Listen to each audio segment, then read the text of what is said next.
গান গাচ্ছিল, কি গান গাচ্ছিল তোমার মনে আছে?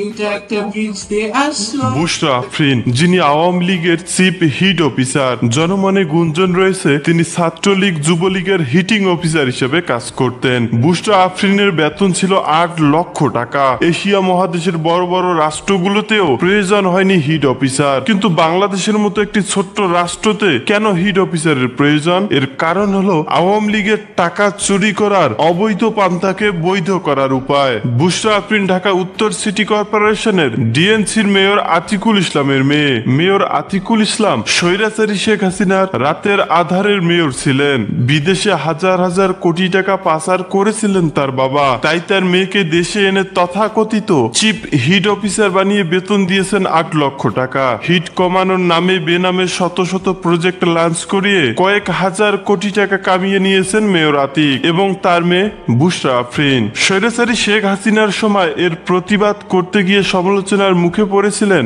বিএনপির